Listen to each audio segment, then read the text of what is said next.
பண்ணு எவ்வளவுப்பா? 20 பைசா சார். சரி, ஒரு பண்ணு கொடு. வாழைப்பழம் எவ்வளவு? 20 பைசா. சரி, ஒரு வாழைப்பழத்தை எடு.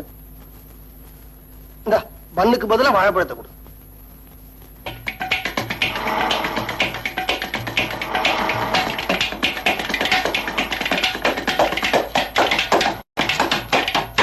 பட்டமா சார் காசு?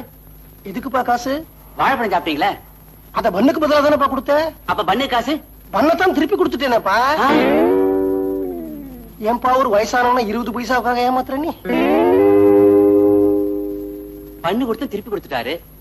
அதுக்கு பதிலா வாழைப்பழம் கொடுத்தேன். வாழைப்பழம் பண்ணுக்கு பதிலா பண்ண திருப்பி கொடுத்துட்டாரு. அப்ப வாழைப்பழம் சார்